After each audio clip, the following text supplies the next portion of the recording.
Айтсаңар, мына бизде канча асыл тукумдуу чарбалар бар да, госплем заводдор, ири мүйүздүү мал боюнча. Канча асыл тукумдуу плем заводдор бар, плем хозяйстволар бар. 256 чарбабыз бар да, негизи. А ушунун ичинде ушу ири мүйүздүү болсо така жатам азырчы. Анда эмне кылып отурасыңар, айта албасаңарчы?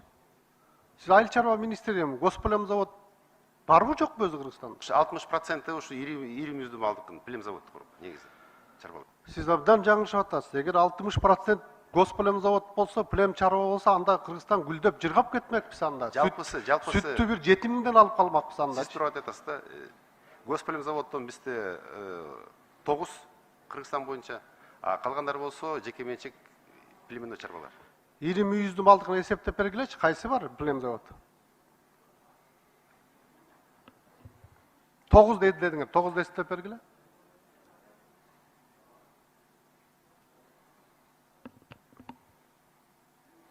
Растениеводство да, полеводство, перерабатывающая промышленность. Ана сизге если эметсе уруксат берсеңер, письменно полностью. Анан эмне кыл дейсиңер, андан эмне келдиңер анда? Билбесиңер. Именно ушу проекти защита боюнча келдик биз. Билбейсиңер, анда айыл чарба министри орун басары болгондон кийин. Анан эмне кап айтып атасыңар? 9 завод бар. Жок андай бизде. Кой чарбасы боюнча бар мүмкүн, 2 жок калды азыр. Эли Кыргызстанда кайсы породалар бар? Уйдун кайсы породалары бар? Ири мүйүздүү балдын. Бизде уже өзүңөр билесиңер да, Алатауский паровоз бар. Азыр болсо биз Бурушвицкийди колдонуп атабыз. Бурушвицкий болсо родоначальник биздин Алатауский паровоздонуку негизи. Бул эме. Жок, Алатауский, Черно-бурый, да кайсы бар? Черно-бурый, азыр болсо Бурушвицкий бар бизде. Швейцариядан келип аткан. Мясной направление болсо бизде Абердин Ангус и Симментал. Ауличинский, Черно-пёстрый деген бар эле. Аны билбейсиңерби? Ауличинскийди өзүңөр билесиңер, ал Казакстан келгенде бизгечи негизи. Ал могу прибрежный зона Таласский областка болчу да көбүнчөсү. Биякта болсо в основном северный зона менен Кыргызстанда в основном Алатауский кеткен да биздики. Жөн эле акчаны алып эле жок кылгандай болуп калып атасыздар. Билбейсиңер, канча чарба бар экенин билбейсиңер. Эмнеге пайдаланасыңар муну? Асыл тукумдуулугун өстүрүш үчүн пайдаланыш керек. Анан жөн эле келип эле урдуруп ала бересиңер акчаны андачы.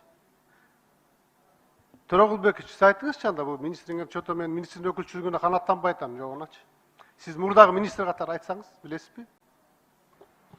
Биз ушу местный породаларды колдош үчүн, ушу Алатауский породонун родоначальники Бурашвицкий болгон үчүн биз 8000 доза алып кирип, 8000 үйдү жасамуртандырдык Бурашвицкий мененчи, чтобы мындай орусча айтканда повысить племенной потенциал этих коров.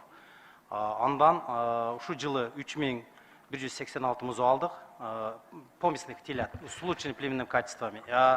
Мына 3000 ушу жылы жасамуртандырдык, эңги жылы дагы бир 2200 ушуну алабыз депчи. Ошондо ойлоп атабыз Искөл областы боюнча бир 5500 музо улучшенный Алатауский порода болот деп. Төрөгүлбекович, сиз такыр эле башкана кетип калдыңыз. 8000 урук алып алып эле мактана бербегиле. Бизде 100 000 деген, 200 000 деген урук гао элита деген бар, ал жерде сакталып турчу мурда элечи. Эми азыр жок кылдыңар, анан 5000 урук алып анан осменять эттик деп эле анан бир показатель катары айтып атасыңар да, жанатан бери кайра-кайрачы. Сиз айтыңызчы, кайсы ири мүйүздүү балдын апасы болот, атасы болот? Жана айтып кеттиңиз, апасы 2000 литр берсе, атасы 11000 литр берет деп. Малдын дагы атасы апасы болот, кандай ал? Апасы Иссыкульская Алатауская порода, апасы, атасы болсо Сиздин кесибиңиз ким? Мен агроном по кормопроизводству. Анда бир зоотехник тап келбейсиңерби? Сан уй деп айткыла. Менин замым бука деп айткыла, анан атасы апасы деп кандай? Мен замым зоинженер, экинчи иштеген адам ветеринарный врач.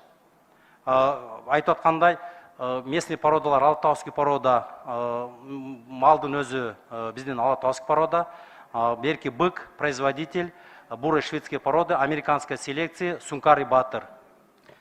Эми алдында эле показатель эместен бизге шведский деп эле биз галштин фрийский породадан алып келип эле ошол 100 000 деген уруктар ошондон эле уруктандырып жүргөнбүз убагындачы.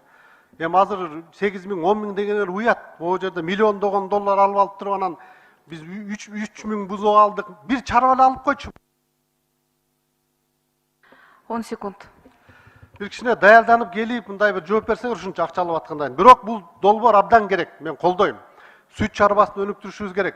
Себеби ар бир үйдү акча менен күнүмдүк камсыз кылса болот муну менен дагычы. Рахмат.